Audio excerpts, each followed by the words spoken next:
Hello student.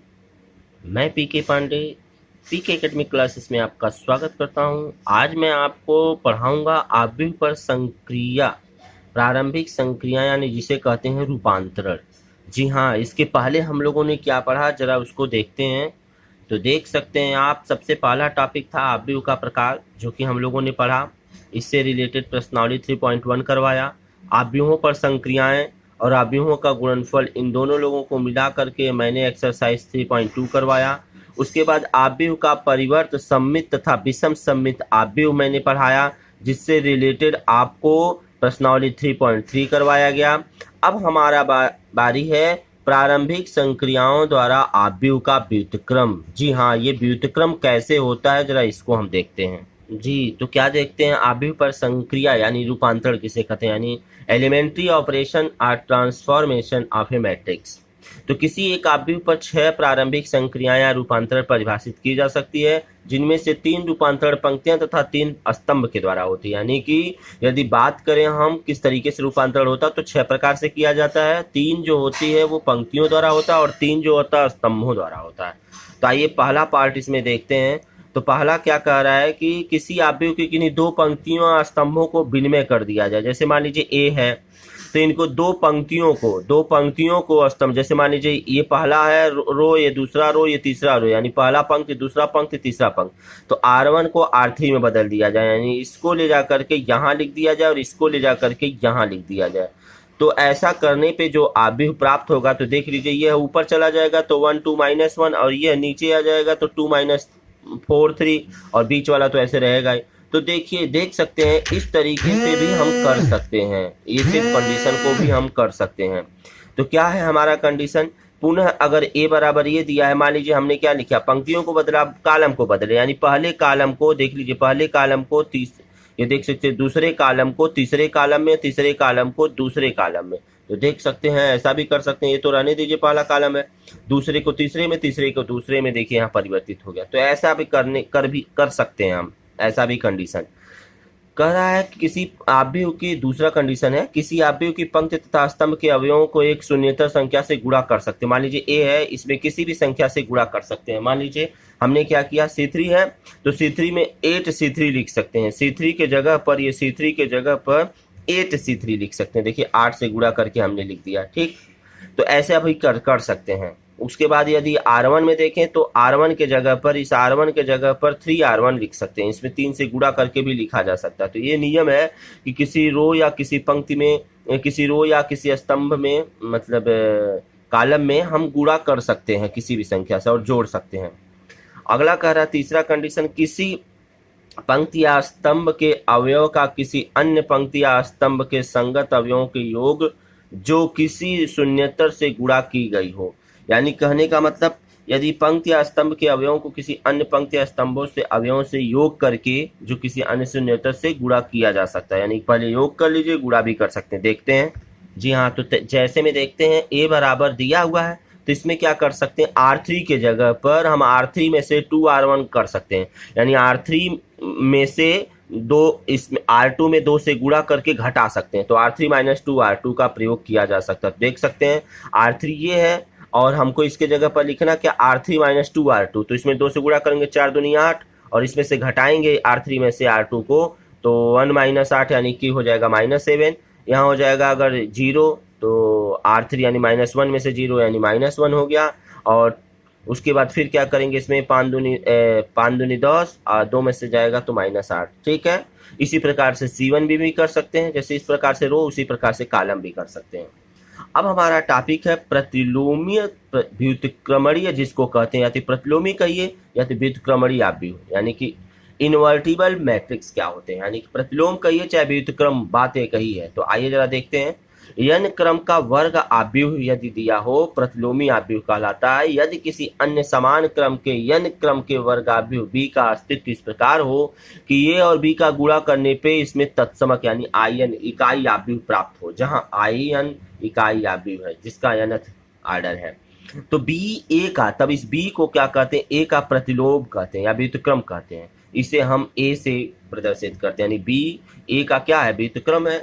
तो उसे हम क्या लिख सकते हैं, ए इनवर्स, ऐसे भी लिखा जा सकता है। इनवर्स आप ए बी से पढ़ते हैं या ए का प्रतिलोम द्वारा निरूपित करते हैं।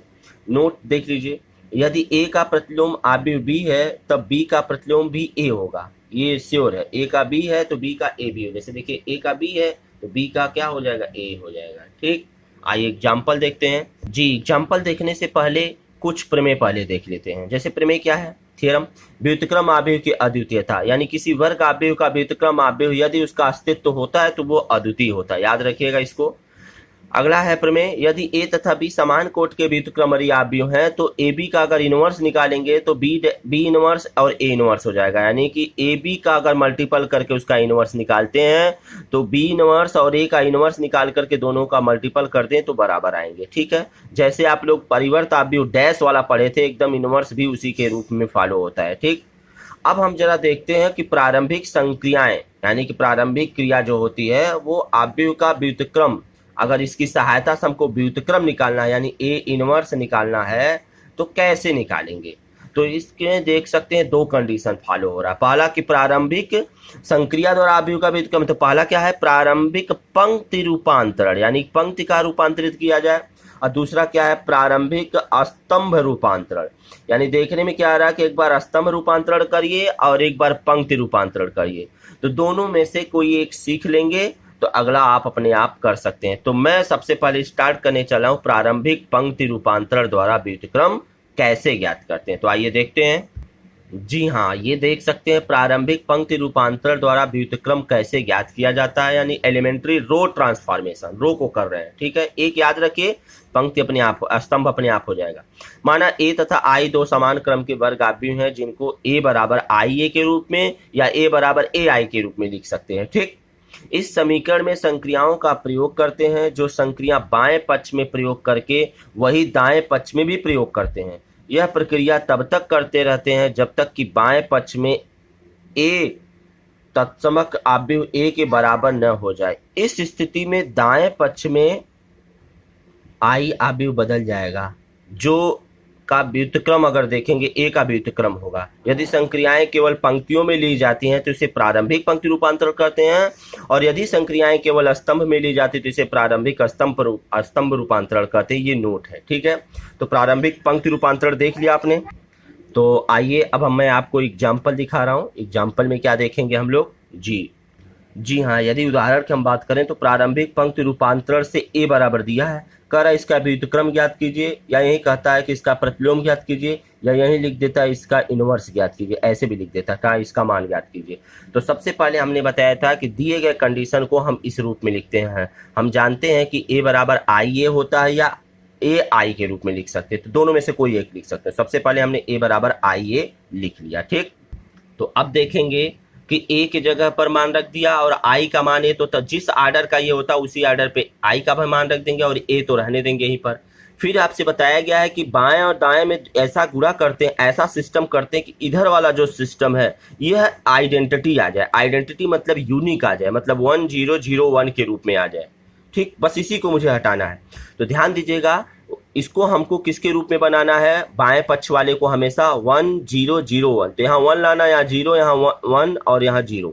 ठीक है, 1001। तो सबसे पहले इसे 1 लाने के लिए हम काम करते हैं। ध्यान दीजिएगा, इसे 1 लाने के लिए 5 से क्या करना पड़ेगा, भाग देना पड़ेगा, तो मतलब 1/5 से गुणा करना पड़ेगा। तो देख सकते हैं कि प्रत्येक R1 में है, देखिए R1 में 1/5 R1 हम लिख सकते हैं, यानी R1 के जगह पर 1/5 R1 लिख सकते हैं। तो यहाँ देखिए इसके जगह पर करेंगे 1/5 तो 5 से 5 कट जाएगा, यहाँ पर करेंगे तो -1/5 हो जाएगा, यहाँ पर करेंगे तो 1/5, यहाँ पर 0। तो देख सकते हैं 1/5 और 0, और ये ऐसे कंडीशन उतर जाएगा। फिर अब क्या करेंगे, यह तो 1 प्राप्त हो गया। अब हमको क्या लेना है, ध्यान दीजिएगा, 1001, तो ये 1 हो गया। अब इसे 0 बनाना है, तो 0 बनाने के लिए इसमें से इसको घटाना पड़ेगा।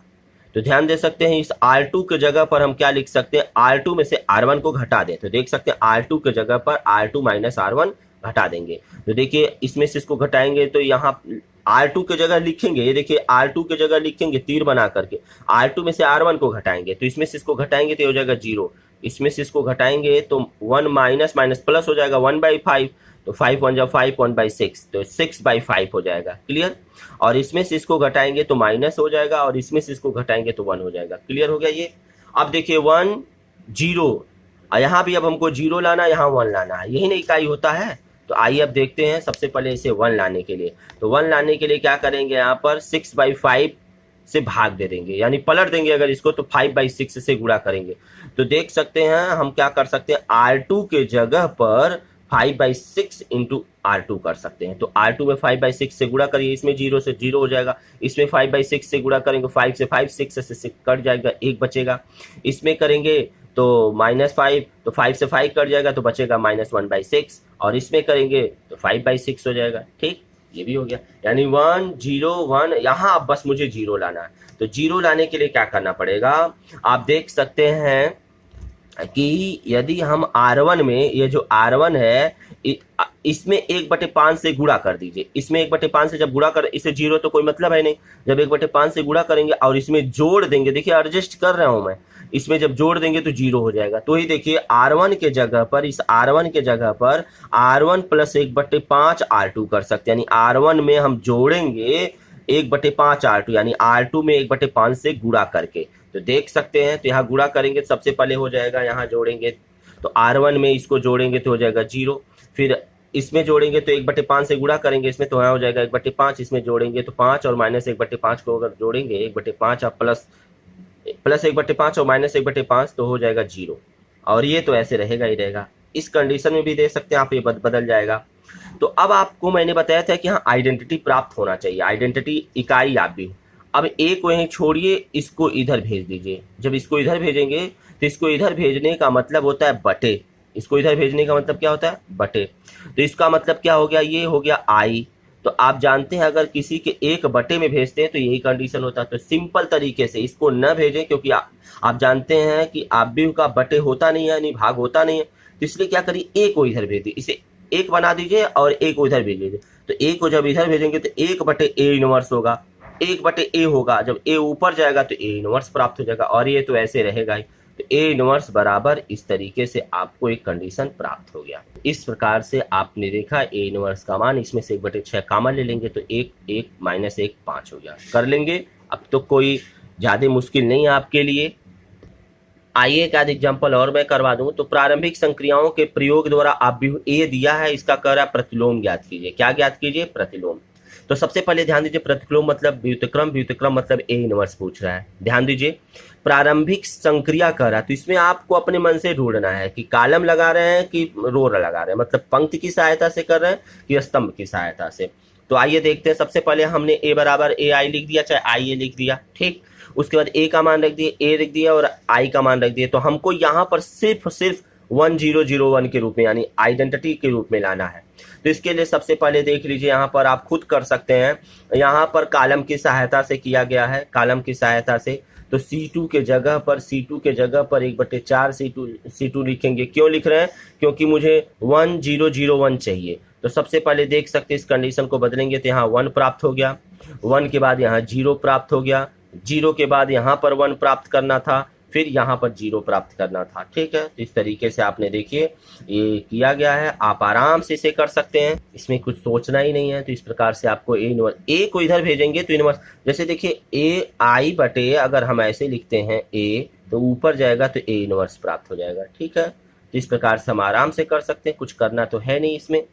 अब हम क्या करेंगे, इस प्रकार से देखे आपने कि ये सारा पॉइंट कंप्लीट हो गया। अब हमको कोई नया पार्ट नहीं पढ़ना है, इससे रिलेटेड प्रश्नावली आपको अगले वीडियो में पढ़ाएंगे। बस आज के लिए इतना रहने देते हैं। यदि वीडियो अच्छा लगा हो तो लाइक तथा शेयर जरूर करें, और चैनल पे नए जुड़े हों तो चैनल को सब्सक्राइब करके बेल आइकन जरूर दबा लें। तब तक के लिए धन्यवाद।